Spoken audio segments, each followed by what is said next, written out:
bienvenue dans ce nouveau podcast. Je m'appelle Marion et ma mission est de vous guider au mieux en vous donnant des conseils sur mes expériences, mon savoir et de vous proposer des solutions sur une thématique de développement personnel ou de voyage afin d'évoluer en tant que personne et dans votre vie. Une semaine sur deux, le mardi à 18h, je vous propose un nouvel épisode sur mes phases d'introspection, de ma perception du monde et de ce qui peut vous inspirer dans le but d'éveiller les consciences. On a trop l'habitude de parler des bons côtés du voyage et des avantages, mais il existe évidemment des points négatifs importants dont je vais vous parler aujourd'hui, dont les plus gros points suivants: le manque des proches, les difficultés financières, la vie en van, la difficulté pour trouver du travail, la fatigue et la maladie, et l'adaptation d'un quotidien complètement différent. On ne parlera pas des solutions car dans d'autres podcasts je les ai mentionnées plus d'une fois, et je suis en train de finaliser mon e-book enfin sur l'Australie, qui sera complet, 60 pages, et qui sortira d'ici 1 mois ou 2 grand maximum. J'ai eu des demandes sur Insta, donc il sera disponible à l'achat sur une plateforme dont je fournirai le lien. En ce moment, nous travaillons dans une écurie de course pour compléter notre visa, donc nos 88 jours. Et j'essaye d'avancer et de suivre les vidéos sur mes jours de repos et mes heures creuses. Du coup, un peu quand je peux, surtout. Et je n'ai volontairement pas écrit de notes aujourd'hui, afin que vous ayez mon avis sur le moment, à froid. J'ai seulement noté les catégories principales. Donc on va commencer par le manque des proches. Alors, évidemment, ça dépend de la durée. C'est sûr que si vous restez 6 mois, ce n'est pas pareil que si vous restez 1 an, 2 ans ou 3 ans. Ça dépend si vous faites en PVT, donc plan vacances-travail. Ça dépend si vous êtes en Italie ou en Australie, ça ne sera pas la même chose. Bref, ça dépend de la durée, du trajet que vous faites. Mais surtout, alors en tout premier, je vais parler quand même des coups de mou. Parce que c'est vrai que très souvent, là quand même moins, mais c'est vrai qu'au début et même quand on est fatigué, quand moi personnellement j'ai mes règles, c'est un peu compliqué. J'ai besoin d'avoir mes proches près de moi et je suis assez proche de ma famille. Donc c'est compliqué pour les personnes et ma famille d'ailleurs qui me demandent: est-ce que c'est compliqué? Comment tu fais? Moi je pourrais pas. Si, honnêtement tout le monde peut. En fait c'est juste un conditionnement à avoir et c'est surtout vous vous dites que vous n'allez pas vous éterniser là-bas et que vous allez rester 2, 3 ans, 5 ans maximum quoi. Sur une vie c'est rien. Alors oui, effectivement, vous pouvez risquer de perdre vos proches dans ces moments-là, mais au final, on arrête de vivre parce que les proches, malheureusement, peuvent partir à tout moment. Sur cela, je vous conseille vraiment de prendre une assurance voyage parce que, personnellement, si jamais j'ai un souci, mon assurance voyage couvre un billet aller-retour gratuit en cas de maladie, de rapatriement, de mort d'un proche, je touche du bois, pour assister à un enterrement. Nous on a Go by AVA, donc c'est AVA Assurance, et elle nous a toujours bien servi. Moi ils m'ont répondu directement au mail, enfin voilà, très très bien. C'est assez efficace, c'est rapide. Puis voilà, j'ai essayé d'avoir un code promo, mais pour l'instant c'est un peu compliqué. Ce n'est pas du tout comme Chapka, et personnellement je préfère 1000 fois Go by AVA. Ensuite, nous allons parler des difficultés financières. Alors, il y a beaucoup de choses à prendre en compte, y compris tous les achats.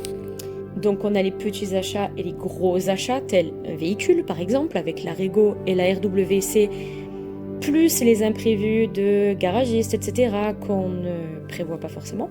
La nourriture, le loyer, s'il y en a un, l'essence, les soirées, parce que oui, les soirées, c'est cher. Par exemple, un cocktail à Sydney, c'est 25$ et un cocktail ici en Tasmanie, c'est à peu près 18-20$. Donc ouais, ça n'a quand même rien à voir. En fonction des villes, bien sûr. Mais c'est vrai que, oui, c'est compliqué. Après, il ne faut pas le voir en euros. C'est pas 25€ le verre, attention. Hein. Mais voilà, c'est quand même à prendre en compte parce que même si un jour vous faites une grosse soirée, c'est 50 balles l'entrée, c'est 20 balles le verre, allez x5, on paye la tournée, on finit une clope, enfin ça va très très très très vite. Surtout que dans les difficultés financières, vous pouvez jamais prévoir si vous allez avoir du travail ou pas. Pour ceux qui veulent travailler et faire du Working Holiday Visa, c'est à prendre en compte. Ensuite, il y a la vie en van, parce que seul ou à deux, c'est complètement différent. Déjà, seul, moi je pense qu'il faut faire attention à la conduite, parce que c'est la conduite... Alors, je sais plus comment on dit, conduite à droite, conduite à gauche, bon bref. Je ne sais plus, donc on va dire que c'est la conduite inversée, voilà. Inversée à la France. Seul, je vous dirais de faire attention à ça, à la solitude. Bon, après, c'est vrai que même en voyage solo, pour l'avoir fait au Népal, c'est très différent. Et vous pouvez trouver toujours du monde. En fait, il y a toujours du monde avec vous qui va vous accompagner, qui va boire un coup avec vous, qui va vous proposer de sortir. Même dans différentes villes, différents endroits, tous les pays, c'est la même chose. Enfin, voilà. N'ayez pas peur par rapport à ça, mais plus par rapport à la conduite et pas de conduite de nuit. Ensuite, il y a les disputes, que ce soit amicales ou sentimentales, dans tous les cas. Oui, vous allez vous disputer dans un van, vous vivez H24 ensemble, vous avez une pièce de 5 ou 6 mètres carrés, donc même moins, 3-4 mètres carrés, donc évidemment que oui, c'est compliqué, mais voilà, si vous préférez être seul chacun de votre côté pour une journée, ce n'est pas bien grave. Là par exemple, il est parti au mécanicien, et puis là par exemple monsieur est parti chez le mécanicien et moi je suis restée à l'appartement en train de me préparer et faire mon podcast par exemple. Donc oui, après c'est vrai que nous pour le coup on reste vraiment tout le temps ensemble, donc c'est vrai que aussi quand vous disputez, vous pouvez pas dire bon bah allez je me casse de la maison, parce que c'est juste être à l'avant du van ou à l'arrière du van, voilà, ou sortir prendre l'air. Mais bon, je vous conseille quand même de rester ou de partir avec une personne avec qui vous ne vous disputez pas, ou du moins pas souvent. Ensuite, pour les rangements, je vous conseille d'acheter beaucoup de boîtes en plastique, de recycler des boîtes en carton, bref, faire du rangement au maximum, sous le lit, à côté, installer des meubles, en plus ça vous apprend à bricoler, voilà, tout optimiser au maximum pour la place, parce que c'est vrai que pour le nettoyage et tout simplement pour trouver les affaires, c'est compliqué. L'électricité et l'eau, oui, sont compliqués à trouver, surtout si vous travaillez et que vous cherchez une accommodation. C'est compliqué. Alors, pour l'électricité, moi je dirais, sachant que... Alors, on a trouvé une deuxième batterie dans le van, il y a 2 semaines, alors qu'on l'a depuis 8 mois. Bref, n'importe quoi. Ça me fait bien rire parce que en fait, on n'arrête pas de se casser la tête à trouver des prises extérieures, à ne pas brancher le frigo, exprès parce que la femme nous a dit qu'il n'y avait qu'une seule batterie alors qu'il y en avait 2. Donc même pas elle était au courant. Donc en fait depuis le début on aurait pu brancher le frigo, brancher les prises. Après évidemment tu vas pas brancher un chauffage électrique ou un PC portable, mais voilà, ça fait quand même l'affaire. Donc c'est mieux que rien. Moi je vous conseille, alors sachant qu'il n'y a pas du tout d'électricité, alors on appelle ça un outlet, il n'y a pas du tout de prise électrique extérieure. C'est compliqué de trouver, donc malheureusement il faut trouver soit chez des gens, enfin bref, se débrouiller, McDo, restaurant, voilà. Toujours des solutions, il y a toujours des solutions, il faut juste se creuser un peu les méninges. Pour l'eau, c'est pas vraiment compliqué, sauf si vous êtes dans un endroit dans le bush où il n'y a vraiment rien. Donc moi je dirais quand même qu'il faut prévoir des bidons d'eau. Bon, je vous donne quand même pas mal de solutions au final. C'est pas l'essence en soi qui est chère, parce que c'est carrément moins cher qu'en France. En fait c'est 1,6 $, donc en France c'est à peu près 1,8, mais ici c'est en dollars. Donc ça veut dire qu'en euros ça fait du 1 € quoi, à peu près. Mais vu que vous faites de la grosse distance, que le van ou le 4x4 est lourd, c'est pas pareil. Les imprévus aussi qui peuvent arriver sur la route, oui, ça existe. Des accidents, par exemple, on va croiser les doigts, des animaux sur la route, je sais pas, une panne mécanique, électrique, peu importe. Voilà, donc ça va aussi dans l'argent. Et la Rego et la RWC, donc la Rego, nous, qu'on fait tous les 3 mois. Vous pouvez le faire tous les 6 mois ou tous les ans, mais bon, tous les 3 mois, c'est très bien, sachant que le van, on va bientôt le vendre. Eh ben, la RWC, il faut le faire, je pense, tous les 10 000 bornes, l'entretien. Donc ça peut vous faire cher et surtout ne pas se faire arnaquer par les garagistes. Ensuite, la difficulté au travail. Alors, ça dépend. Ça dépend. Des fois, on met plusieurs semaines pour trouver du travail. La plus grosse période sans travail, ça a été 3 semaines. Aussi, en tant que casual, vous êtes assez instable. Ils peuvent vous virer à tout moment, comme vous pouvez partir à tout moment. Mais ça reste un peu comme un boulot en intérim. Ensuite, ça dépend aussi au niveau de l'ambiance. Parce que des fois, vous pouvez tomber sur des gens incroyables et des entreprises incroyables. Même si c'est mieux en Australie, forcément, il y a des cons partout. Voilà, il y a aussi le traitement des animaux. Pour avoir travaillé dans 2 écuries de course, c'était drastiquement différent. Et l'écurie dans laquelle on est actuellement est très bien. Oui, ça fait partie du métier malheureusement, de voir des chevaux qui ont plein de tics, des tics et des tocs, pas des tics insectes. Je rassure. Des chevaux qui sont shootés toutes les 2 secondes parce qu'ils bougent un peu beaucoup, parce que voilà, ouais. Malheureusement c'est ça, mais au moins il n'y a pas 70 000 coups de cravache toutes les 2 secondes, les gens sont gentils avec eux, et on fait 5 fois par jour les box, on leur donne de l'eau à volonté, en foin, il y en a qui sont en paddock, donc franchement j'ai vu bien pire, ne serait-ce qu'en France. Ensuite il y a le salaire aussi à prendre en compte. Parce que oui, des fois vous êtes payé 35-40 balles de l'heure, mais des fois vous êtes payé aussi 20-23 de l'heure, donc ça c'est surtout à refuser.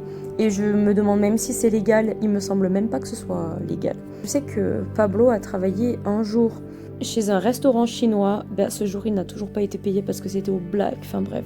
Le repos, évidemment, le repos manque quand vous travaillez. Nous là en ce moment on se fait des journées, on se lève à 5h du mat et on rentre entre 11h30 et 14h, et des fois on reprend l'après-midi pour 2 heures encore de travail, donc ça fait des journées entre 6 à 9-10 heures. Voilà, faut tenir le coup parce qu'en fait faut juste se lever de bonne heure, et c'est plus ça en fait qui est fatigant. Et alors la difficulté au travail, j'ai mis le van, mais en soi oui et non, parce que le van à garer, ça prend de la place, il faut que les gens acceptent d'avoir un van, etc. Mais c'est très très très pratique, autant pour la route que pour les patrons qui demandent tout le temps « Est-ce que vous avez un véhicule ?» Nous en plus on dit oui, puis en plus on n'a pas besoin d'accommodation parce on vit justement dans le van, on a tout ce qu'il faut. Les gens nous proposent quand même un logement, c'est un truc de fou. Et on n'a jamais payé aucun logement en 9 mois quand même, ni eau, ni rien du tout, ni électricité, ni bouffe. Nous on tombe vraiment sur des pépites qui ont la télé, Netflix, YouTube, enfin bref, vraiment des pépites. On adore vraiment ces gens. Et puis oui, des fois ça peut être aussi compliqué au niveau de la bouffe, vu que si vous vivez en van ou en 4x4, vous connaissez, on se restreint, on prend que du sec. On essaye de manger des conserves comme on peut. Voilà, et puis c'est très bien de manger des conserves aussi et du surgelé. Ça fait, si vous avez un frigo, ça fait au moins peut-être un peu maigrir. Ensuite, nous avons la fatigue et la maladie. Alors, j'en ai un peu plus parlé en haut lors des coups de mou, de l'assurance, voilà. Il faut penser à pouvoir payer le prix des médicaments et des médecins. Les médecins ne sont pas professionnels du tout. Pour vous dire, ils n'ont même pas fait d'études en Australie. Je crois qu'ils n'ont même pas fait d'études tout court. Je crois que même moi, ici, je m'y connais beaucoup mieux que eux en 20 ans de métier. C'est assez aberrant, c'est assez hallucinant, mais malheureusement, voilà, la santé, ça fait partie d'un gros hic du voyage. Et même si vous avez l'assurance santé, dans tous les cas, vous allez tomber sur des gens, des fois pas professionnels. Vous avez aussi l'assurance à devoir gérer, parce que oui, vous la payez, mais il faut aussi la gérer. Il faut envoyer tous les papiers, il faut prévoir avant d'aller chez le médecin pour la consultation à prendre le papier à remplir. Parce que oui, la première fois j'ai oublié, c'était trop tard et pour pas repayer une consultation, j'ai payé ma consultation. Et j'ai pas pu me faire rembourser. Voilà. Malheureusement, quand vous travaillez, ça aussi, ça peut être difficile à gérer. Surtout personnellement quand j'ai mes règles. Je dois prendre un Antadis à chaque fois parce que sinon c'est une catastrophe. Je me plie en deux, je peux pas du tout me lever, enfin voilà. On va finir par l'adaptation au quotidien. Évidemment la langue, hein, voilà. Bon, la langue, ça s'apprend. Ça, c'est pas grave, c'est pas un frein du tout. Même si vous êtes seul, hein, parce que je suis partie au Népal, j'avais les bases, je savais me présenter, je savais peut-être tenir une conversation, je savais comprendre, mais parler, voilà, c'est encore un peu fragile. Donc, ça vous apprend vraiment à bien parler. Je dirais que 3 mois, c'est courant, 6 mois, seul, vous commencez à être bilingue. Parce qu'à 2, c'est différent encore une fois, vu que vous parlez aussi français entre vous. Le cerveau n'aide pas forcément. Et puis la langue aussi, ça peut être un frein parce que vous ne pouvez pas avoir de conversation complète. Moi, ça, c'est une très grosse frustration parce que quand je veux raconter des histoires, quand je veux expliquer des trucs, quand je veux leur répondre un peu plus philosophiquement, de manière un peu plus profonde, c'est pas possible parce que j'ai un manque de vocabulaire. Donc ça, oui, j'avoue, c'est un gros frein. Toutes les marques sont différentes. Vous retrouvez un peu... Alors, il y a les grosses enseignes genre McDo, Nike, Adidas, un peu... Voilà, Sony, tout ça, vous retrouvez. Par contre, ils n'ont pas de Burger King, par exemple. Ça n'existe pas. Eux, c'est Angry Jack. Voilà, il y a plein de choses.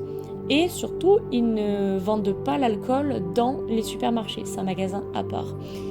Adaptation, aussi à cerner les gens. Voilà. Et puis, surtout l'état d'esprit qui est différent. Il ne faut surtout pas parler de religion ni de politique quand vous êtes dans un nouveau pays. Ça, c'est très important. À part s'ils vous demandent de façon très naturelle et que vous les sentez décontractés avec ça, il n'y a pas de problème. Mais en général, vous n'allez pas débuter une conversation sur ça, quoi. Écoutez, je pense que j'ai fait le tour. Je pensais que la vidéo allait être courte et au final, elle est un petit peu longue. Écoutez, je vous laisse sur ça et j'espère que ça vous a aidé. Et je fais vraiment des vidéos dans le but d'aider les gens, peut-être mieux appréhender vos voyages et avoir peut-être mon avis et mes expériences au fur et à mesure du temps. N'hésitez pas à commenter, liker et partager. Sur ce, à bientôt pour une prochaine vidéo, un prochain podcast. Bonne journée et douce nuit.